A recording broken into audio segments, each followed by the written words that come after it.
Hey there, and welcome back to Cisco Reads Books. Today, we're going over the August 2026 TBR. So, just a little bit of news about my TBRs from now on. I'm only going to be adding like a maximum of 6 books to the TBR because I am finding out that TBR reading is not for me. I am very much a mood reader and need to continue that. So with that being said, the TBRs will be a lot shorter, as will the videos, but I will read you the back of every book that I'm putting on the TBR. So let's dive in. So the first one is definitely a guilty pleasure read, and I haven't read a Horus Heresy or Warhammer novel in forever. Basically, when I was in the military, these are what got me back into reading. It's a fantastic universe to be in, and I picked one that I haven't read yet. I've read the entire Horus Heresy, all 54 books, plus the short story collections, or I guess 53, because I haven't read this one yet. And this one is James Swallow's Garrow, Weapon of Fate. So yeah, Nathaniel Garrow is like one of my favorite characters as far as the Horus Heresy goes. From Flight of the Eisenstein to the short stories, Oath of Moment, and all of those. He's just a fantastic character. He's one of the best well-written characters in that universe, other than the Primarchs. And yeah, just fantastic stuff. So let's read the back of it and see what we're in for. The Horus Heresy, Garrow. Clad in gray, an errant warrior of the Legiones Astartes kneels before the Regent of Terra and accepts a solemn new duty. He is Battle Captain Garrow, once commander of the Eisenstein, now Argentia Primus of Malkador the Sigillite. From the desolation of Istvan to the hills of the Imperial Palace itself, he stands ready to strike back at the traitorous allies of the War Master. But Garrow is walking a path of his own, one that may lead him to question his own place in the Imperium. And what if he, too, should falter? This is the complete saga of Nathaniel Garrow, with the audiobook drama series embellished and expanded to represent the author's original version. This all serves as a prelude to the events of the novella Vow of Faith, beginning Garrow closer to the inescapable destiny as the first true martyr of the Lectitio Divinitatis. So, yeah, I'm excited for this one. Garrow is definitely one of my favorite characters, and I love the universe.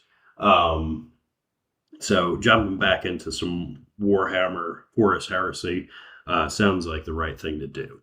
The next one is a standalone by Douglas Preston and Lincoln Child, and that is Riptide.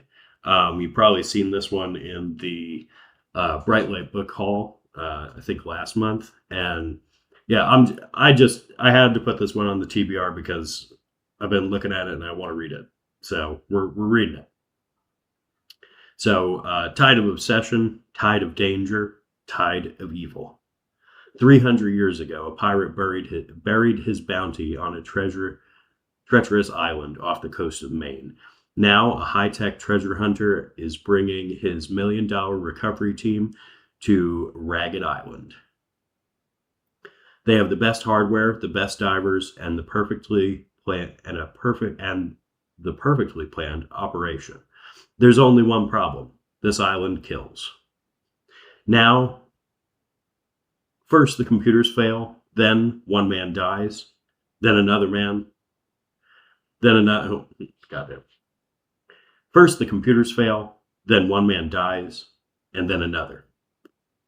Now the wind has begun to howl, and the mysteries of Ragged Island are cracking open.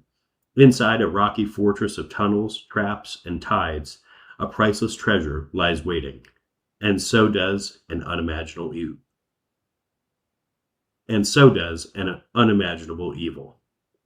Riptide. So that one sounds amazing, as most Douglas or Preston and Child novels do. So, continuing that theme, we're going to be reading book 5 of the Pendergast series, which is Brimstone. This one is probably my least favorite cover so far because it looks very computer generated, and there's just a ton of glare on this shit. Yeah. So yeah, not my favorite cover, but we're gonna read it. So um, since these aren't like a sequel, like it's not going to spoil anything from the previous book, so I'm going to read this one out loud. A body is found in the attic of a fabulous Long Island estate. There is a hoof print scorched into the floor, and the stench of sulfur chokes the air. When FBI Special Agent Pendergast investigates the gruesome crime, he discovers that 30 years ago, 4 men conjured something unspeakable. Has the devil come to claim his due? Brimstone. Some things can't be undone. So that sounds fantastic. I can't wait to go back to New York because we took a short stay in Kansas for Still Life of Crows. So now we're going back to New York, except it's not like Manhattan area. Now we're going to Long Island. So that should be interesting. The next one is Linwood Barclay's A Noise Downstairs. So this was in the Lost and Found haul, the books that I found in my office closet. And yeah, when I read the back of it on that, I definitely remembered exactly why I wanted to read this book. Be Afraid. College professor Paul Davis's life is turned upside down when he spots his colleague Kenneth driving in a suspicious manner along a deserted road. Curious, Paul follows Kenneth and catches him trying to dispose of 2 bodies. That was 8 months ago. After nearly losing his own life that night, Paul is battling PTSD and depression. To cheer him up, his wife, Charlotte, gives him a present, a vintage typewriter, complete with ink, ribbons, and heavy round keys. Inspired, Paul writes about the terrifying experiences that damaged his life.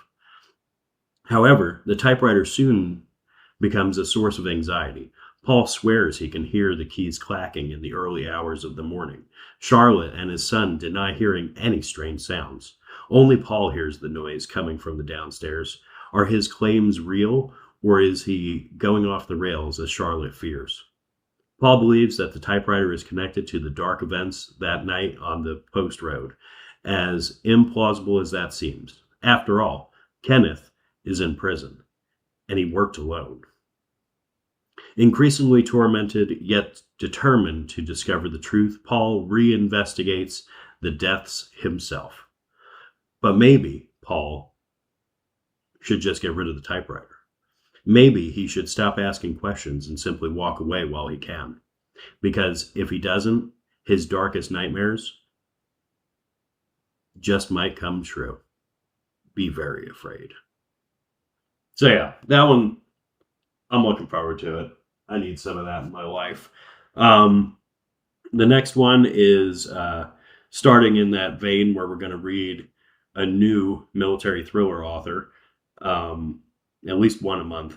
And this one is Matthew Bentley, and this one is called Overwatch. So this one, I bought this a long ass time ago, and it's been sitting on my shelf because I've been reading, Dale Brown and, the luminaries of the field. But now it's time to give some people a shot. We gave Scott McEwen a shot, and his book was good. When Logan West impulsively answers a dead man's ringing phone, he triggers a global race against the clock. The hunt is on for an Iraqi artifact that is central to a plan to draw the United States into a major conflict with Iran. Well, that's pertinent.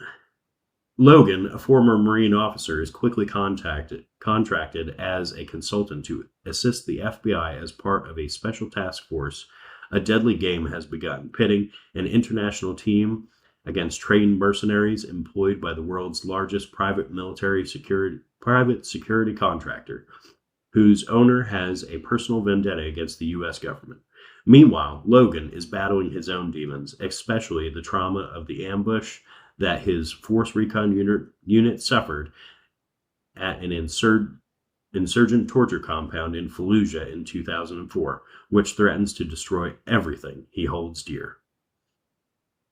Overwatch is a thriller unlike any you've read before, deftly plotted, up to the minute, and impossible to put down.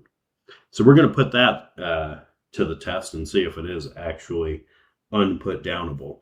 So that's what we're going to do. And our last book, since we skipped out on our boy Don DeLillo last month, we're going to be hitting him up again with The Great Jones Street by Don DeLillo.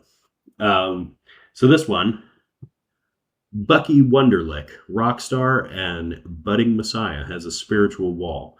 In mid-tour, he bolts from his band to hole up in a dingy East Village apartment and separate himself from the paranoia machine that propels the culture he has helped create. As faithful fans await messages, Bucky encounters every sort of roiling force he is trying to escape. A penetrating look at rock and roll's merger of art, commerce, and urban decay, Great Jones Street reflects our era's nightmares and hallucinations with all appropriate, lurid, tawdy shades, says the Cleveland Plain Dealer. So yeah, I'm looking forward to this one. It's been a minute since we've read a DeLillo, so we're going to get into that this month. And other than that, these 6 books are what's on my TBR. Anything else that I read is going to be completely up to me because that's how I want this to be. And like I said, the TBR reading just hasn't been going well. It feels, I don't know, I just can't plan things like that. It's fucking up my reading, having everything planned. So I need to throw some spontaneity into the mix. So we'll choose 6, and then since my average is right around 10 to 12 books a month, so we'll have an average of 4 to 6 mood reads a month as well. So let's give that a shot and see how it goes. And always, until next time, thank you for watching and reading, because reading